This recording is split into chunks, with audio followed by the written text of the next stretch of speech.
Hello friends, வணக்கம். இன்றைக்கி நம்ம தோட்டத்தில் அறுவடை பண்ண ஒரு கீரையை பற்றி தான் நம்ம பார்க்க போகிறோம். அந்த கீரை முருங்கைக்கீரை. இது ஃபுல்லாக தோட்டத்தில் விளைஞ்ச இன்றைக்கி தண்டிக்கீரையும் முருங்கைக்கீரையும். முருங்கைக்கீரையோட பயன்கள் அதிகமாக இருக்குது. முருங்கைக்கீரைகள் கீரைகளின் அரசன் அப்படின்னு சொல்கிறாங்க.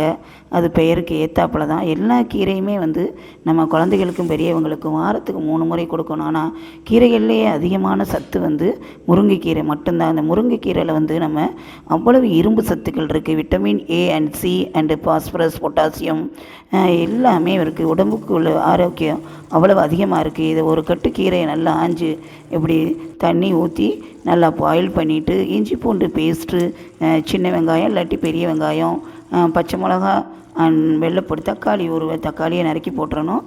அதில் நம்ம அரைக்கக்கூடிய இன்க்ரீடியண்ட்டில் மிளகு, சீரகம், மஞ்சள், சின்ன வெங்காயம், பெரிய வெங்காயம், எதுனாலும் மஞ்சத்தூள், மிளகுத்தூள் இதை நல்லா ஒரு மைய இல்லாட்டி கரகரன்னு அரைச்சி இதில் சேர்த்து சூப்பாக கொடுத்து அவ்வளவு கறிச்சூப்புக்கு, மட்டன் சூப்புக்கு தோற்று போயிருங்க.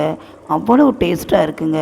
இது வாரத்துக்கு 3 முறையாவது நம்ம ஒவ்வொரு குடும்பத்துலேயும் கண்டிப்பாக எடுக்கணும். இது எல்லாரும் பதிவுகள் போட்டிருக்கலாம். இருந்தாலும் நான் மறுபடியும் திருப்பி ஆரோக்கியமான ஒரு கீரைகள்லேயே அதிகமான ஒரு சத்து முருங்கைக்கீரையில் இருக்குங்க. இந்த டிப்ஸை நீங்கள் பார்த்து பயன்படுத்துங்க. குழந்தைகளுக்கும் பெரியவங்களுக்கும் அவ்வளோ டேஸ்ட்டாக இருக்குங்க. இதில் நெய் ஒரு சட்டு ஊற்றுனா ஊற்றிக்கங்க, இல்லாட்டி ஸ்கிப் பண்ணிக்கோங்க. நெய் ஊற்றாமே அவ்வளோ டேஸ்ட்டாக இருக்குது. வாரத்துக்கு கண்டிப்பாக 3 முறை முருங்கைக்கீரை சூப் எடுங்க. முருங்கைக்கீரை கீரையின் அரசன்னு சொல்கிறாங்க. அந்த பேருக்கு ஏற்றாப்புல அவ்வளோ டேஸ்ட்டாகவும் இருக்குது. அவ்வளோ சத்துள்ளது.